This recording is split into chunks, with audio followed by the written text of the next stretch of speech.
Hello aspirants, welcome to కైస్ academy. ఈరోజు మనం 1969 ఉద్యమానికి దారితీసినటువంటి పరిస్థితులు అనేటువంటి టాపిక్ని చూడబోతున్నాం. ఓకే, టాపిక్లోకి వెళ్ళినట్లయితే ఈ యొక్క 1969లో తెలంగాణలో ఉద్యమం అనేది రావడానికి ప్రధానంగా కొన్ని కారణాలు అనేవి ఉన్నాయి. మరి ఏంటి ఈ యొక్క కారణాలు అనేటువంటి విషయాన్ని చూస్తే ఈ యొక్క కారణాల్లో మొదటిగా మనం ఈ యొక్క పరిరక్షణ ఉల్లంఘనని పేర్కొనవచ్చు. కారణాల్లో మొదటిది ఏంటిది? ఈ యొక్క పరిరక్షణ ఉల్లంఘన.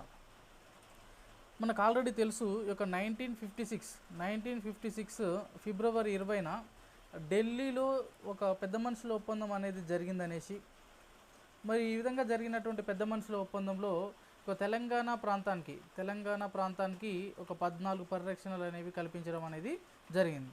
కానీ ఈ విధంగా కల్పించబడినటువంటి పరిరక్షణలు అనేవి ఈ యొక్క రాష్ట్రం అంటే ఆంధ్రప్రదేశ్ రాష్ట్రం అనేది ఏర్పడినటువంటి ఈ యొక్క మొదటి రోజు నుండే, అంటే 1956 నవంబర్ 1 నుండే, ఈ యొక్క డే 1 నుండే ఈ యొక్క పరిరక్షణలు అనేవి ఉల్లంఘన జరిగాయి. ఈ పరిరక్షణలు అనేవి డే 1 నుండే ఏమైంది? ఉల్లంఘన అనేది జరిగింది. మరి ఈ విధంగా ఈ యొక్క పరిరక్షణలు అనేవి ఉల్లంఘన జరిగాయి కదా, అవి ఏ విధంగా జరిగాయి అనేటువంటి విషయాన్ని మనం ఆల్రెడీ ప్రీవియస్ వీడియోలో చాలా కూలంకషంగా చర్చించుకోవడం అనేది జరిగింది. అంటే ఇక 14 అంశాలు ఒక్కొక్కటి ఏ విధంగా ఉల్లంఘన జరిగింది అనేటువంటి విషయాన్ని మనం ఆల్రెడీ ప్రీవియస్ వీడియోలో క్లియర్గా చర్చించడం జరిగింది. సో ఇప్పుడు ఈ యొక్క పరిరక్షణలు అనే ఉల్లంఘన జరగడం అనేది ఈ యొక్క 1969 ఉద్యమానికి, 1969 తెలంగాణలో ఉద్యమం రావడానికి ఒక ప్రధాన కారణంగా మనం దీన్ని భావించవచ్చండి. సో ఇది ఒక రీజన్. ఇక నెక్స్ట్ చూస్తే ఈ యొక్క ఫీజుల పెంపులో విద్యార్థుల్లో వచ్చినటువంటి వ్యతిరేకత, అంటే ఫీజులు పెంచడంతో విద్యార్థుల్లో ఏ విధమైనటువంటి వ్యతిరేకత వచ్చిందనే విషయాన్ని చూస్తే, ఈ యొక్క 1956లో ఏమైందంటే కాసు బ్రహ్మానందరెడ్డి యొక్క ప్రభుత్వం ఒక స్కూల్ ఫీజులను పెంచింది. 1956లో కాసు బ్రహ్మానందరెడ్డి ప్రభుత్వం ఏం చేసింది? ఒక స్కూల్ ఫీజులని పెంచింది.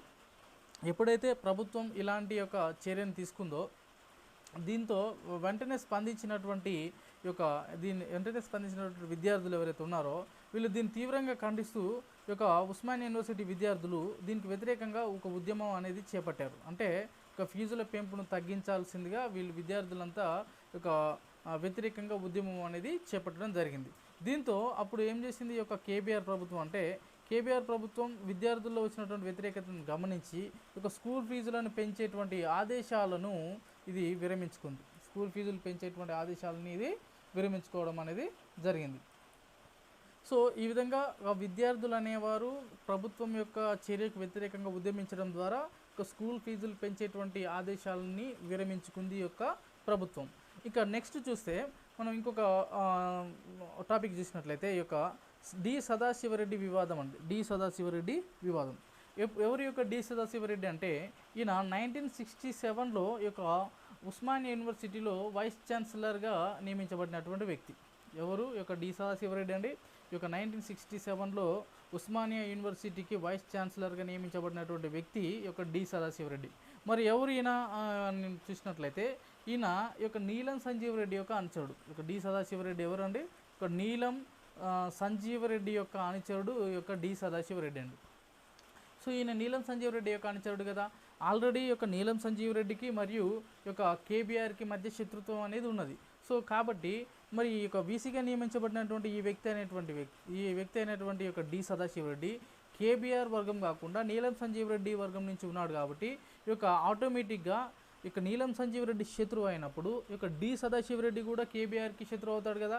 కాబట్టి ఈ యొక్క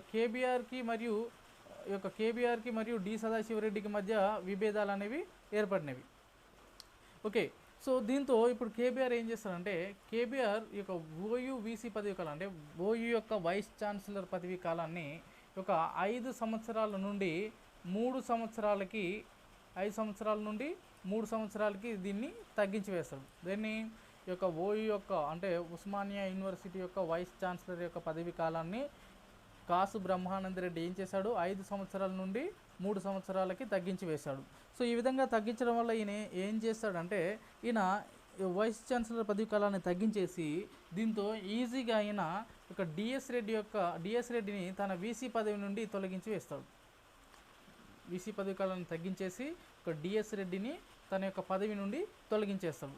సో ఎప్పుడైతే డిఎస్ రెడ్డిని పదవి నుంచి తొలగించిండో అప్పుడు డిఎస్ రెడ్డి ఏం చేస్తాడంటే ఇక డిఎస్ రెడ్డి హైకోర్టులో యొక్క అప్పీల్ దాఖలు చేస్తాడు. అంటే పబ్లిక్ ఇంట్రెస్ట్ లిటిగేషన్ దాఖలు చేస్తాడు. అంటే ప్రజా ప్రయోజనాల వ్యాజ్యం అనేది దాఖలు చేసి ఇక డిఎస్ రెడ్డి ఏమంటాడంటే ఈ యొక్క డిఎస్ రెడ్డి తన పదవి కాలాన్ని తగ్గించేటువంటి అధికారం సీఎంకి కానీ మరియు రాష్ట్ర ప్రభుత్వానికి కానీ లేదని, అది కేవలం ఒక యూజీసీకి మాత్రమే ఉంటుందని పేర్కొంటాడు. అంటే అది కేవలం యూనివర్సిటీ గ్రాంట్స్ కమిషన్కి మాత్రమే ఉందని పేర్కొంటాడు.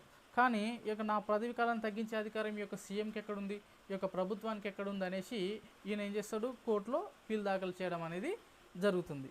ఇప్పుడు కేసు ఎక్కడుంది, కేసు కోర్టులో ఉంది కదా. మరి కోర్టులో ఉన్నటువంటి కేసు అనేది ఎమ్మటే పరిష్కరించబడదు కాబట్టి అప్పుడు ఇక వీసీగా ఆల్రెడీ మనకు డి సదాశివరెడ్డి తొలగించబడ్డాడు. ఇక కేసు అనేది కోర్టులో ఉంది. ఇప్పుడు ఓయూకి వీసీ ఎవరు లేరు కాబట్టి తాత్కాలికంగా వీసీగా ఎవరిని నియమిస్తారంటే ఇక పిన్నమనేని వెంకటేశ్వరరావుని తాత్కాలిక వీసీగా నియమించడం అనేది జరుగుతుంది. సో అప్పుడు ఈ డిఎస్ సదాశివరెడ్డిని తొలగించేసి ఇక పిన్నమనేని వెంకటేశ్వరరావుని వీసీగా నియమించడంతో ఇక విద్యార్థులంతా ఎవరి వైపు ఉంటారంటే విద్యార్థులంతా ఇక డిఎస్ రెడ్డికి ఇక డి సదాశివరెడ్డికి బాసటగా నిలుస్తారు. డి సదాశివరెడ్డికి విద్యార్థులంతా సపోర్ట్గా నిలిచి ఒక ఓయూలో వీళ్ళు ఏమంటారంటే విద్యార్థులు ఓయూలో రాష్ట్ర ప్రభుత్వం యొక్క జోక్యం ఏంటి, ఓయూలో అసలు సీఎం యొక్క జోక్యం ఏంటని వీళ్ళు దీన్ని నిరసిస్తూ వీళ్ళు హైకోర్టులో ప్రభుత్వం ఇచ్చినటువంటి ఆదేశాలను, అంటే ప్రభుత్వం వీసీ పదవి కాలాన్ని తగ్గించాలి, డి సదాశివరెడ్డిని తొలగించాలని ఆదేశాలు ఇచ్చింది కదా. సో ఈ విధంగా ప్రభుత్వం ఇచ్చినటువంటి ఆదేశాలని సవాల్ చేస్తారు ఈ యొక్క విద్యార్థులు. మరి ఈ యొక్క సవాల్ చేసినటువంటి విద్యార్థుల్లో ఒక ప్రముఖుడు ఎవరైనా అంటే మనకు ఒక జైపాల్ రెడ్డి, జైపాల్ రెడ్డి అంటే సూదిని జైపాల్ రెడ్డి.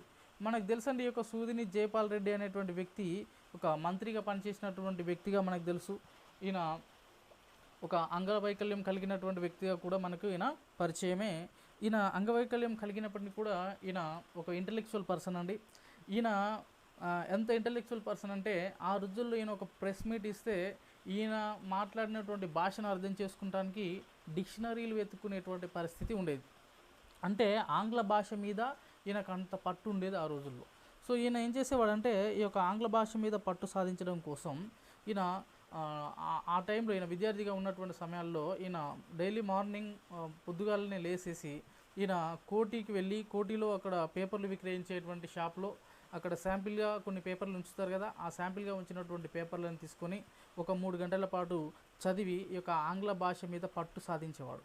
అంటే ఆ రోజుల్లో కనీసం ఈయనకు పేపర్ కొనుక్కునేటువంటి పరిస్థితి కూడా ఉండేది కాదు. అలాంటి పరిస్థితుల్లో కూడా ఈయన ఒక డిసిప్లిన్తో ఆ పేపర్ అనేది ఒక 3 గంటల పాటు చదివేసి ఆంగ్ల భాష మీద తీవ్రమైనటువంటి పట్టు సాధించి మరి ఆ తర్వాత ఈయన ప్రెస్ మీట్ ఇస్తే ఆయన మాట్లాడిన భాష అర్థం చేసుకోవడానికి ఆయన ఉపయోగించినటువంటి పదాలు అర్థం చేసుకోవడానికి ఒక డిక్షనరీలు ఎత్తుకునేటువంటి పరిస్థితి అనేది ఉండేది. సో ఈ విధంగా ఉన్నటువంటి యొక్క జైపాల్ రెడ్డి అప్పుడు ఈయన ప్రభుత్వం యొక్క ఆదేశాలను సవాల్ చేసినప్పుడు అందులో ఒకటిగా ఉన్నాడు.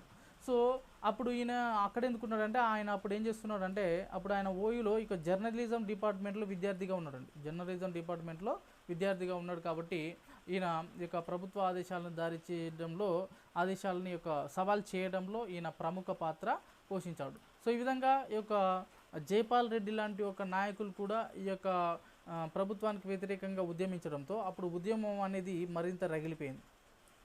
ఇలాంటి నాయకులు కూడా పాల్గొనడంతో ఉద్యమం ఏమైంది, ఇంకా రగిలిపోయింది.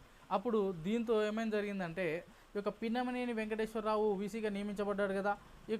ఇక పిన్నమనేని వెంకటేశ్వరరావు ఈయన ప్రమాణ స్వీకారం ఎక్కడ చేస్తారంటే గవర్నర్ బంగ్లాలో చేస్తారు. గవర్నర్ బంగ్లాలోనే ప్రమాణ స్వీకారం చేసేసి ఈయన కనీసం ఉస్మాన్ యూనివర్సిటీకి రాడు. ఎందుకు రాడంటే ఇక విద్యార్థులు ఈయన కనీసం ఉస్మాన్ యూనివర్సిటీ గేట్ కూడా టచ్ చేయనియరు. కాబట్టి ఈయన ఏం చేస్తాడు, ఇక గవర్నర్ బంగ్లాలోనే ప్రమాణ స్వీకారం అనేది చేసేసి ఈయన ఓయూకి రాకుండానే ఇక గుంటూరుకి, అంటే ఆయన ప్రాంతానికి చెందిన ఆయన ప్రాంతమైనటువంటి యొక్క గుంటూరుకి వెళ్ళిపోవడం అనేది జరుగుతుంది. అంటే ఓయూ గేట్ దగ్గరికి కూడా రాకుండా కారులో డైరెక్ట్గా ఈయన ఏం చేస్తాడు, అట్టించటే ఇక గుంటూరుకి వెళ్ళిపోతాడు. సో ఆ తర్వాత కేసు అనేది పరిష్కరించబడుతుంది.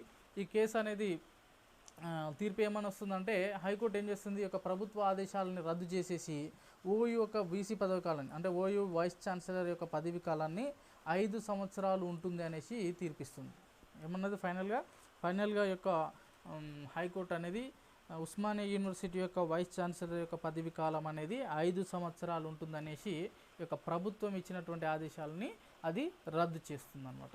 సో ఈ విధంగా విద్యార్థులు అనేవారు వీరంతా డిఎస్ రెడ్డికి బాసటగా నిలవడం వల్ల ఈ యొక్క వీళ్ళు విజయం సాధించడం అనేది జరుగుతుంది. సో ఈ విధంగా వాళ్ళు అక్కడ ఫీజుల పెంపును తగ్గించి వేశారు. మరి అదేవిధంగా ఈ యొక్క ఓయూబీసీ పదవి కాలాన్ని 5 సంవత్సరాలు ఉండేటట్టు చేశారు. సో ఈ సంఘటనలతో మనం ఏమని అర్థం చేసుకోవచ్చు అంటే ఇది విద్యార్థులకు లభించినటువంటి ఒక నైతిక విజయంగా మనం దీన్ని అర్థం చేసుకోవచ్చు. సో ఈ విధంగా ఈ యొక్క ప్రభుత్వం తీసుకున్నటువంటి చర్యలు కూడా ఈ యొక్క 1969 తెలంగాణ ఉద్యమం రావడానికి ఒక ప్రధాన కారణాలుగా మనం వీటిని భావించవచ్చు అండి. ఓకే, ఇంకా ఏం కారణాలు ఉన్నటువంటి విషయాన్ని మనం ఇక్కడ నెక్స్ట్ వీడియోలో ఇంకా కూలంకషంగా తెలుసుకునేటువంటి ప్రయత్నం చేద్దాం. Okay, thank you.